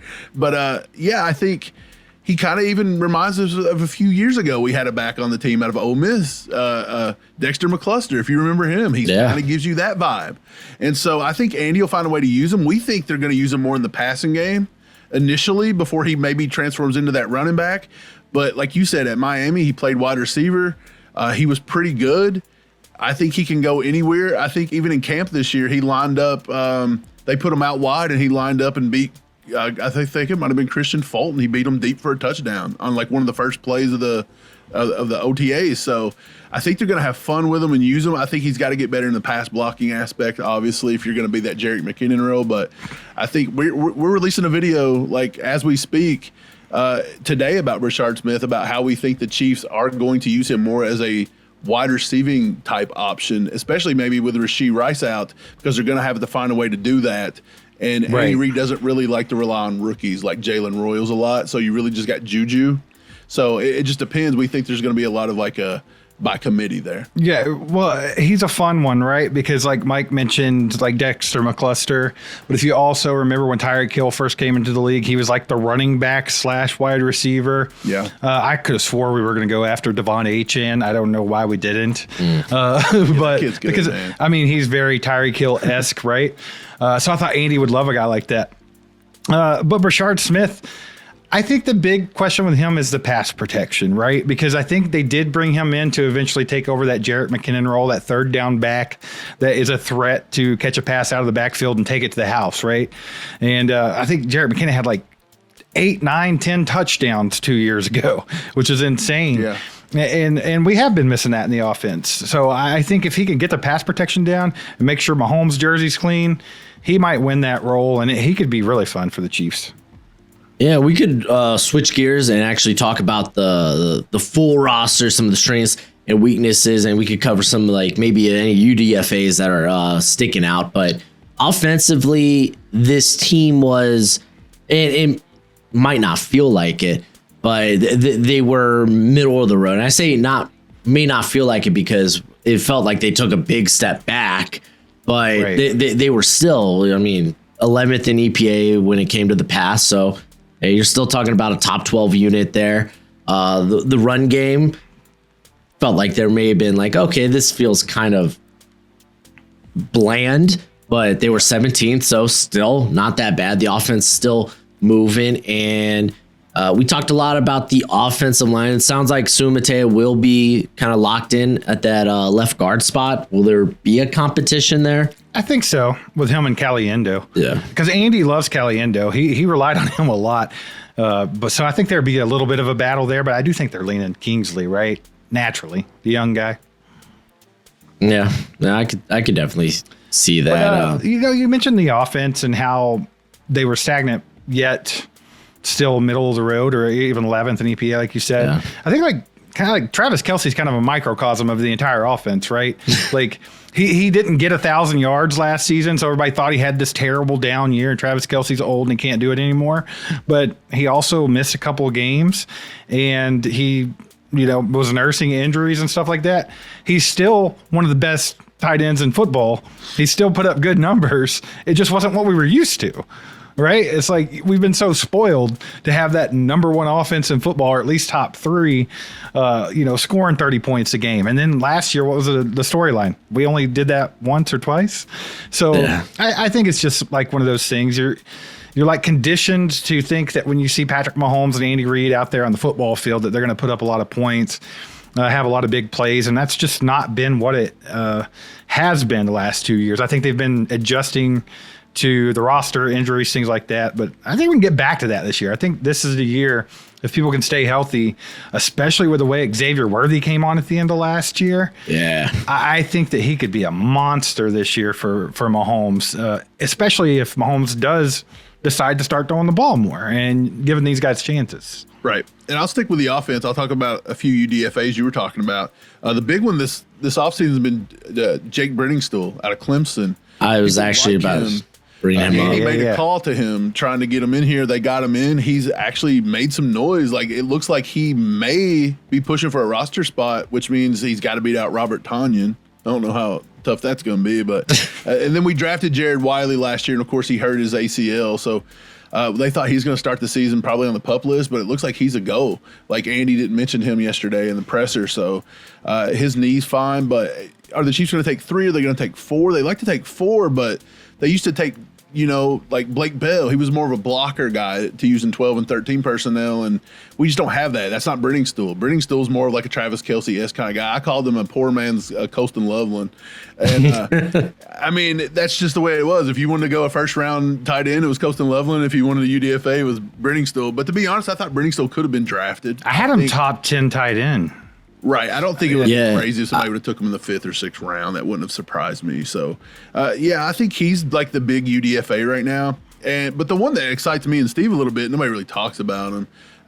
They like Elijah Badger. Yes. Florida. Oh, okay. It literally hit on my next question because, like, I know you mentioned, I think 5 wide receivers. That's kind of who's gonna. I was like, okay, then who's getting cut here? There's the 6s, yeah. Then it's like, okay, there's this Elijah Badger guy I really liked going back to Arizona State, then Florida last year. He looked good at Florida, and I think he got overlooked in the draft process because Chimdike measured so well, and ran so well. Chimdike become like the hot name, and then he actually got drafted pretty higher than I thought he was going to. Round 4, round 5. So that was wild. But I thought Elijah Badger was probably the best wide receiver on that team. I don't even think he dropped the ball last year with Florida. Dude's got hands, and he could create after the catch. Yeah, and he also, I want to say he had the highest average yards per catch of deep balls down the field last year, like out of all wide receivers in NC2A. So I don't know. I think that's a good one. A lot of people think he could make the team, but again, we're debating over Andy took 3 running backs last year, and he's probably going to take 4 or 5 this year. So where do you make the cut? And it feels like he was taking 7 wide, but he usually only took 5 or 6. So now we're thinking you might cut it down to 6. And if, like you said, if Hollywood Brown, Xavier Worthy, Rashee Rice, Juju, Jalen Royals, you're not cutting none of those guys. Maybe Juju, if he was to get injured, could be right there on that doubt cusp. it, though. But we're doubting it because of the Rashee Rice and different things. You need that veteran. Number 6 is it, basically, unless you take 7. And it seems like a lot of Chiefs Kingdom want him to move off Sky Moore, but Andy and them love Sky Moore for the fact that he knows the playbook and he can play all the positions. And so we think he's still got there, and we haven't even mentioned this kid, Tyquan Thornton. They gave him a look in the offseason, and he's fast. We think he could come in and play the MVS role, stretch the field, be that big body. And Andy's even talked about how he wants to see him in the preseason. He wants to see him get out there and play because they really like him. So Badger's good. He's got a tough road to make this team, and that's not even counting Nico Remigio, who they had on the roster last year. That's a good return guy. So our wide receiver room become an Achilles heel, and now it's become a positive for this team, I believe. Right. And if I had to pick a negative of this team, it would have to be on the offense. It's got to still be, for me, the left side of the offensive line until it gets fixed. It can look good on paper, but until they put it out there on the field, that's a different story. And then I think the running back room, we got to see if they can get a little bit more explosive this year. Right. Well, a couple of wide receiver UDFAs, well, not UDFAs, but guys that you didn't mention. Elijah Badger, we talked about him, but Magdalena, we have him there too. And then Jason Brownlee's been showing out. So, I mean, that's going to get real questionable to who gets that 6th spot, or they might take 7. He's done it before. I don't see the point, but I think they might. They cut Justin Ross. If you saw that, they finally waived him. Yep. Yeah. I think if they could have done Sky Moore a favor, they could have waived him before camp gets started to let him go somewhere else, because I think he can be good in a certain system. It's just, I don't know if it's going to be here. The Dolphins may want Sky Moore? You want to call up and see if we can get like a bag of Doritos or something for that guy? As long as it ain't draft picks. We have a bad history of just giving away our draft picks. Yeah. I mean, shoot, in this past draft, I wanted Jonah Savanea in the worst way. I was like, this is the guy I want. Didn't know it was going to cost us our 3rd and our 4th.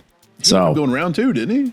Yeah, we traded up. I thought we may have been able to get him at 48, or even if it was like a trade up, it's like, okay, it shouldn't cost that much. And they were like, okay, screw our 3rd and 4th round picks. We won't have a pick till the 5th. It's fine. And we playing him at guard or tackle, you think? It's going to be guard. They're going to have Patrick Paul at left tackle, and then we got Austin Jackson, who's Patrick Paul. Yeah, Chiefs Kingdom really wanted that guy like last year or whenever. Man, we'll see what's on, man. But Mike, I think you were right talking about the left side of the offensive line. I think that's really what this whole entire season hinges on, right? Because it's a complete question mark. Kingsley has not played guard outside of week 18 against the Broncos, when we just kind of didn't play that game. And then the left tackle position, of course, we've talked about with Josh Simmons and Jalen Moore. But I do like, being on the UDFA train, there's a lot of good depth at the offensive line for the Chiefs because we have guys out there. Dalton Cooper, we didn't talk about. That guy was a monster. You also have Asa Pohl and Joey Lombard that we got from South Dakota.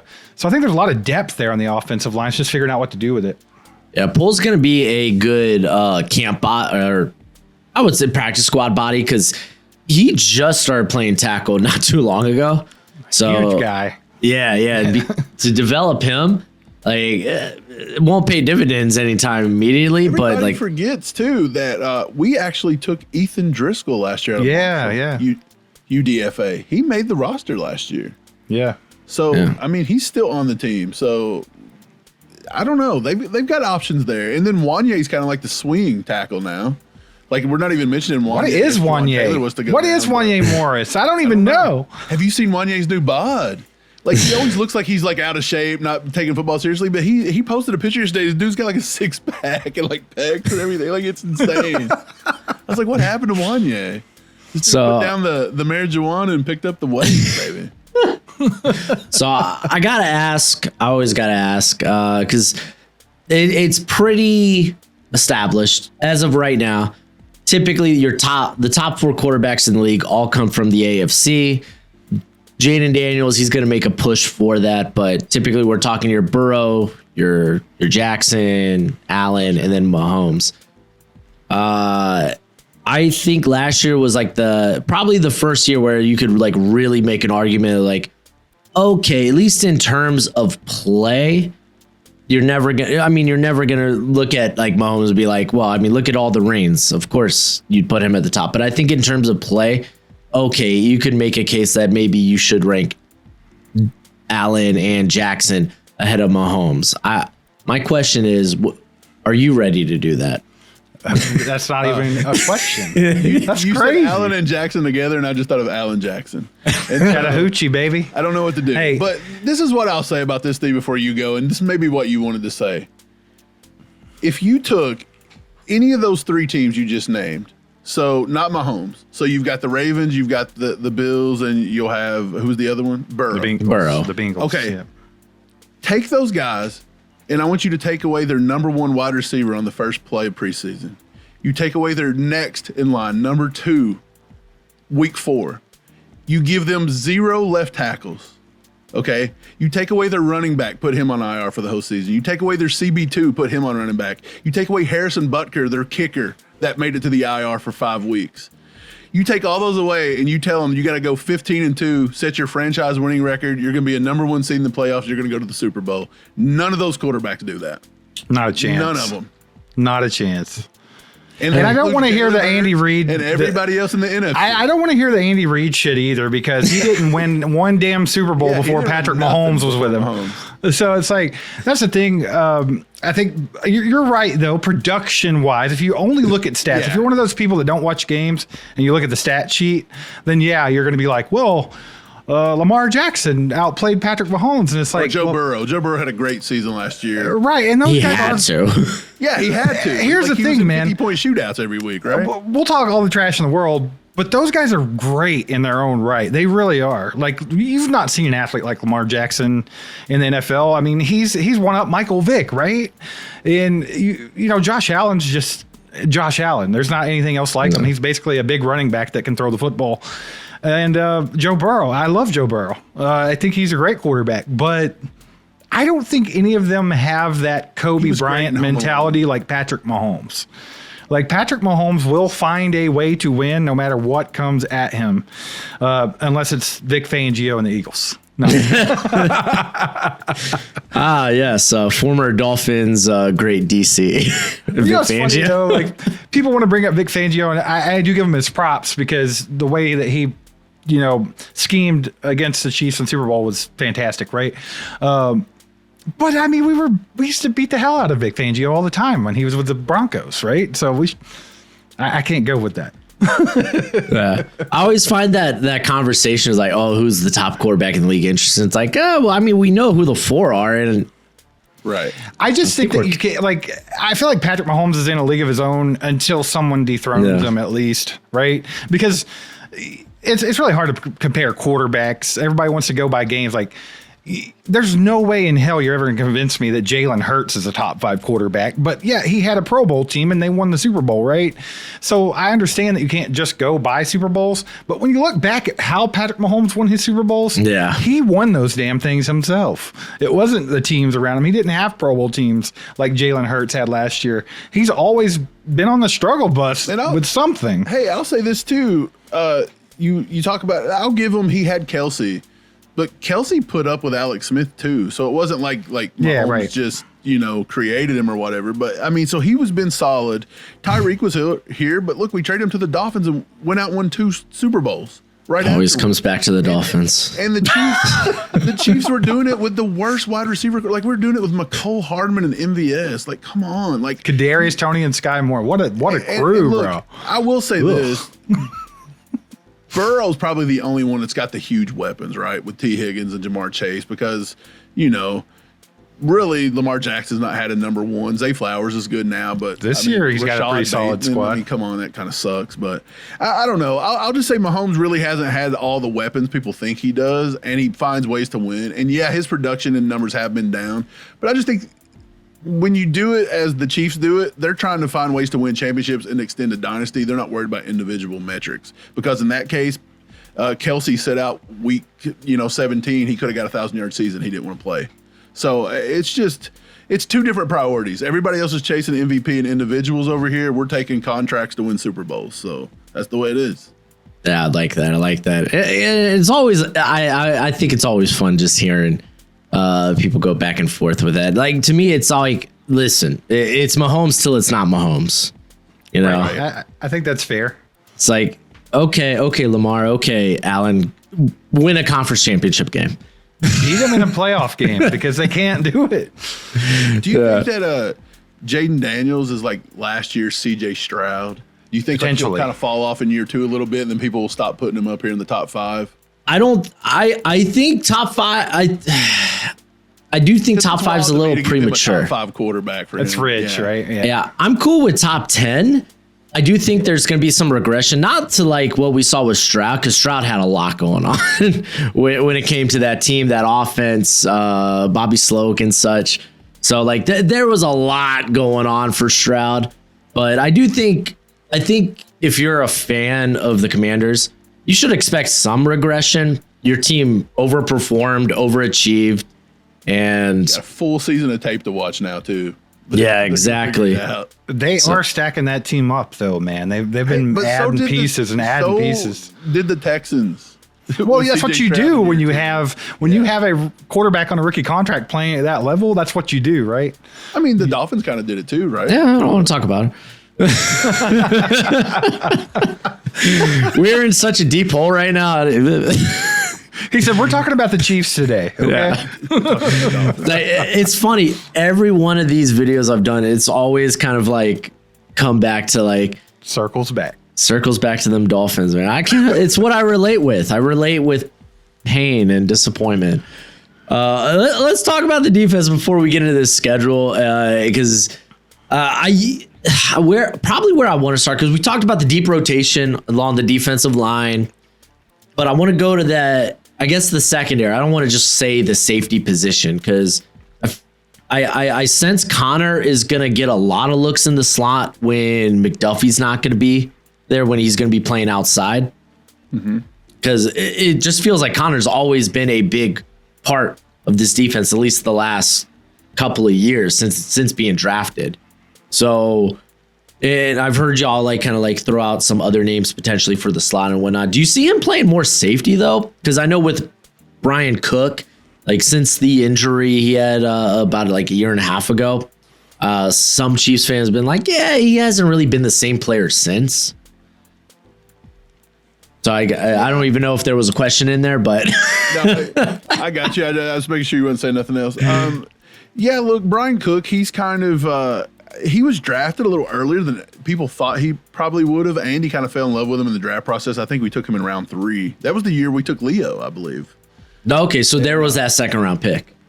Yeah, Brian Cook was in that draft, and look, he's solid. I think he's a little slower than what we're used to. When he was drafted, he was known to be like a ball hawk, which he's made a few good plays.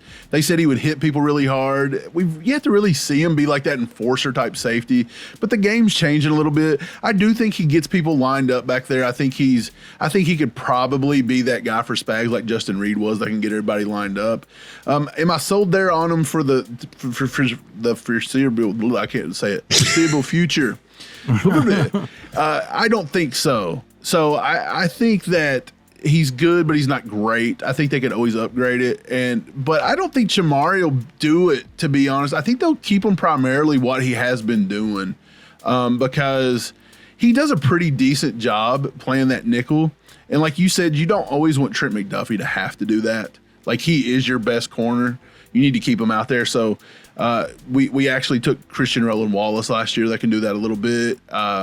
Maybe even Noel Williams could do something like that if you wanted to get him in here and get him on the field a little bit. So I don't think he'll primarily do it, but I am with you. He can play safety. And so Najee Johnson can do that too.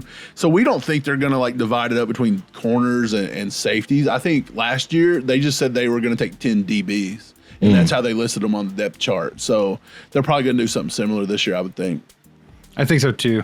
I mean, this is Jaden Hicks season though, right? Yeah. Like 100%. It just is. That kid is a freak, and he reminds me of Tyrann Mathieu. Like, he's always around the ball and he's just making plays. He's so athletic. But Brian Cook, I think this is a very pivotal year for Brian Cook. Yes. Because he come off a nasty ankle injury. I think that happened that wasn't a Dolphins game, was it? Oh, gosh. It was raining or something and Please broke his ankle. I can't remember. But yeah, I mean, it was a nasty injury to come back from. And I think he was just starting to get into form a little bit before that happened. So I'm going to give him this season. I really hope to see him playing up to that level, because I think he can. I think he's got the brain. He can hit people. You can play him up in and around the box, and I think that you can do a lot of things with him. So I think it's a huge year for him. So he's got to kind of take over that leadership role in the back there now that Justin Reed's gone. But I'm with you, bro. I think that you could maybe see Chamari Connor at a safety position this year, potentially.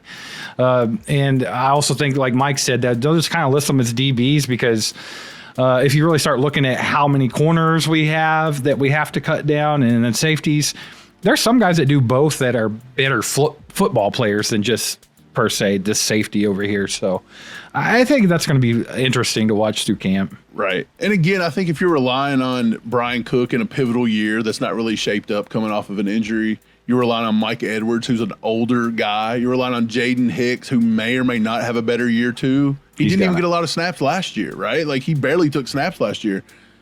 It's a very hit or miss room. So I think safety is probably the big weakness. That's not necessarily too good either, because you start getting into play in big time offenses. Like, say you were to see the Bengals in the playoffs, you're going to have guys like T. Higgins and Jamar Chase attacking those guys. And, you know, if it's a crutch, then it's going to catch up to you back there. That's your last line of defense. I just want to see the Jaden Hicks, George Pickens battle on Thanksgiving. I can't wait. Yeah, it blew my mind, because Hicks was my number one safety going into that draft, and then he lasts until the 4th, right? Yeah. That was nuts. He was my number 1 or number 2. I was amazed. Yeah, we had him at nobody 1 or took him. 2. We were switching him and somebody else back and forth the whole offseason. Yeah, and I can't then remember who it was, getting him in the but- 4th round blew my mind too. Yeah. Golly, man. That's what good teams draft well, man. That's just what it is. Let value hit you in the face. And it constantly does for the Chiefs. Constantly does. So let's go to the schedule, because I was looking at this sucker, and it's very intriguing to me, because I think it lines up to where people will be like, oh, man, maybe the Chiefs are washed, so to speak, because you have a lot of pivotal games prior to the bye. So I think it could. Right. And again, we kind of know that they went 15-2 last year, but it didn't feel like it. And people were already like, oh, this is Buffalo. This is a Baltimore year. Uh-oh, watch out. Nope, it's rinse and repeat for the Chiefs. So I think that at least this first part of the schedule could lull people into that thinking once again, because y'all start the year with the Chargers. I think as long as y'all can stay healthy in that game, because that's in Brazil. Right. And that was tough for the Packers. I was a Jordan Love fantasy owner, and it shaped my whole year. Which, dude, my whole year was injury fantasy wise. Jordan Love, and then weeks later, just seeing Rashid Rice go down, I was like, what the hell, man? But yeah, as long as like Mahomes could come out of that game healthy, I don't care if you win or lose that game. But then you follow that up with a Super Bowl rematch. You eventually you do get Baltimore in Arrowhead, so that's nice. You get Detroit in Kansas City, and I think prior to the bye, you have to go to Buffalo. So it's like a lot of these pivotal matchups. Matter of fact, I mean, shoot, you got Washington as well on Monday night. So there's like a lot of pivotal matchups that can lead people to be like, okay, maybe this isn't the Chiefs' year. And then kind of that second half of the schedule after the bye, I think kind of like it lines up pretty nice for y'all. Like, where are y'all at schedule-wise? Yeah. So Mike mentioned earlier we had Warren Sharp on the show the other day, and he mentioned something that I think kind of sums it up. I think you could see the Chiefs finish the year at something like 12-5, yet they're a much better team than they were last year. Yeah. So, it's a tough schedule. Like you said, pre-bye week, which I think comes in November sometime. They have to play the Eagles. Of course, the Chargers are always a tough game for us because in division and stuff. But outside of the division, you have the Eagles, the Lions, the Commanders, the Bills. It's not easy, right? Ravens. But, dude, it's insane. So it's like a little gauntlet there. But, that's nothing out of the ordinary for Kansas City. I feel like that's kind of how our schedule ends up every season. So, but I do think you're right about something. I think that people will kind of stick with that false narrative that the Chiefs are washed because even if they win a majority of those games, they're going to be close, right? I fully expect to lose the Bills game, and sometimes I hope we do lose the regular season game to the Bills so we can continue the trend of losing to them in the regular season and beating them in the postseason. Man, I think it could be a not a 15-2 year, right? That's kind of unprecedented, but I think the Chiefs are still going to be a better team than they were last season, regardless. And Andy's thing every year is, let's win the AFC West. That's all we're focused on. Until we do that, we don't talk about anything else. So I think that's kind of how they play. I think 12-5 is probably pretty fair. I think a lot of Chiefs Kingdom think it's going to be like 14-3 or something. I think they're probably just overshooting it a little bit. Could be, but who knows? They very well could be. But like you said, it's a gauntlet. Our division's got a lot tougher. The Raiders are starting to build now. They've got Pete Carroll, Hall of Fame head coach. The coaches in the Sean AFC Payton, West, Hall of Fame head coach, building up them.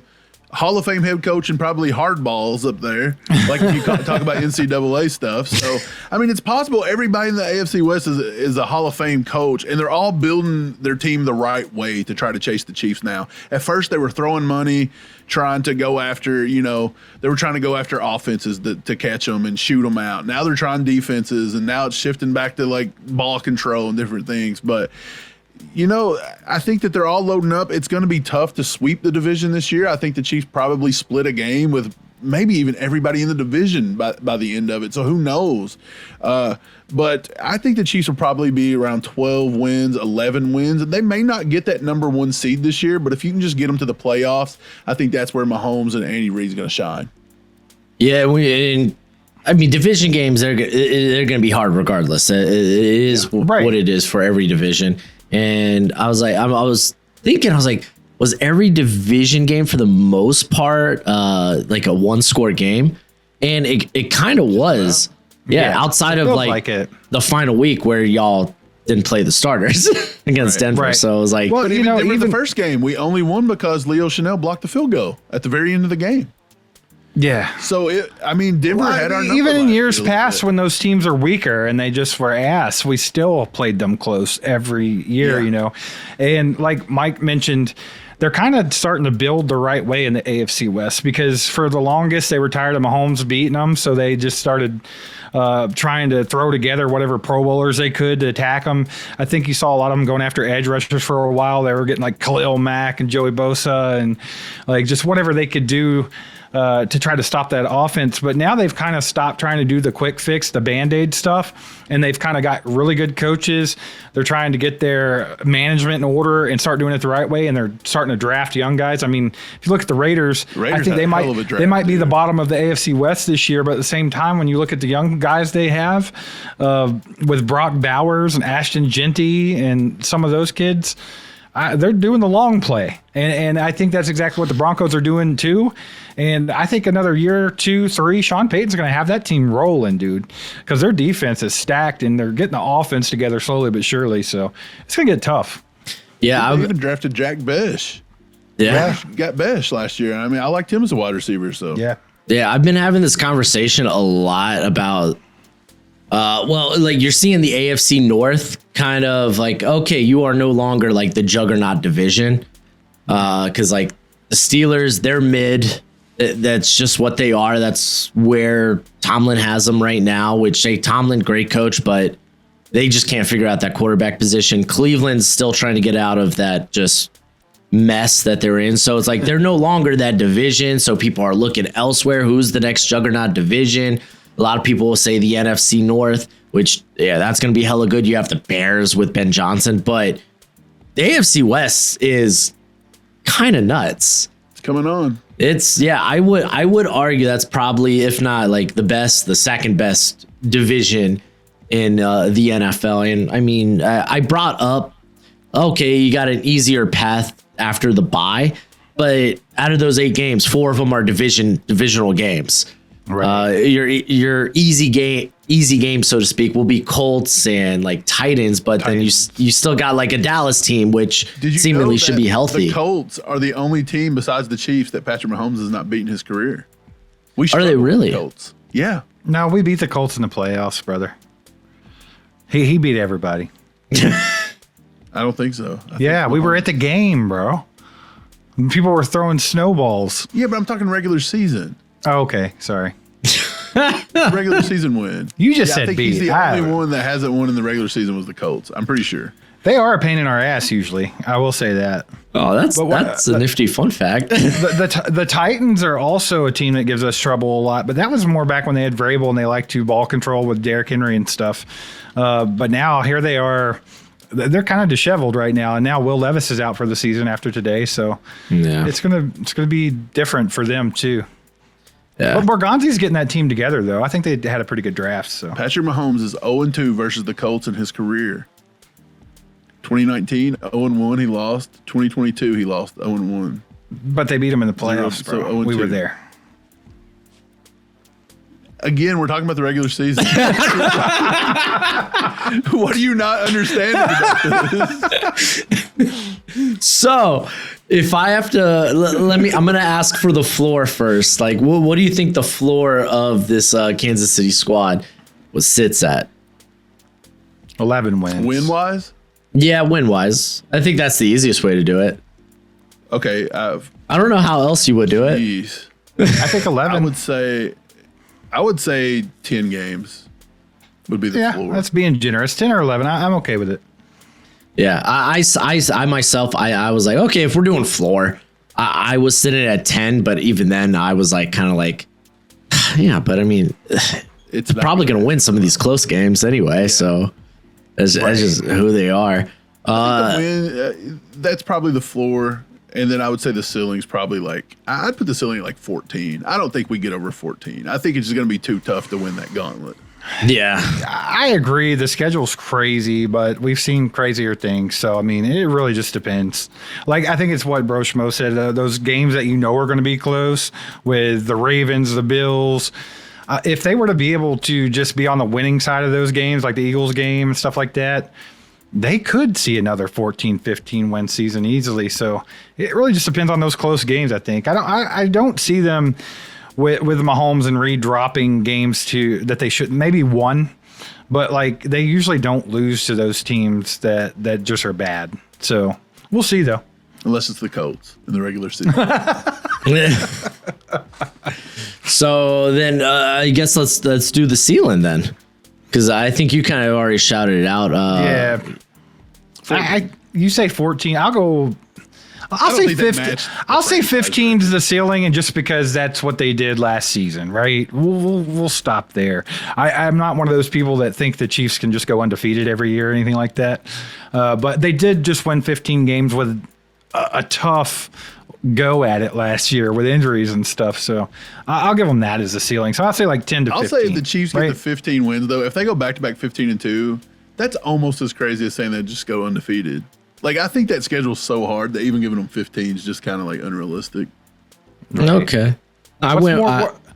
So do you think 15 wins or a fourth Super Bowl straight is more likely? The fourth Super Bowl. Because if you can just get us to the playoffs, we got a shot. Okay. Say just get us to the playoffs. Like y'all have had a year where you were close to missing the I'm just playoffs. saying, like, if we hit the floor at 10, but if we were to win the division and get in the playoffs, you got a shot to get to Andy and them's always going to be dangerous, right? No matter where they're at in the playoffs. Yeah. So, Yeah. sure. I sat at 15 because the schedule is harder. I think I went with 14 actually, but because 15-2 is so hard to achieve. Insane, right? It's crazy. And it not only was it nuts that y'all did it last year, it's nuts in the manner you did it last year. That's just like We played every day of the week last year, but like Wednesday, I believe.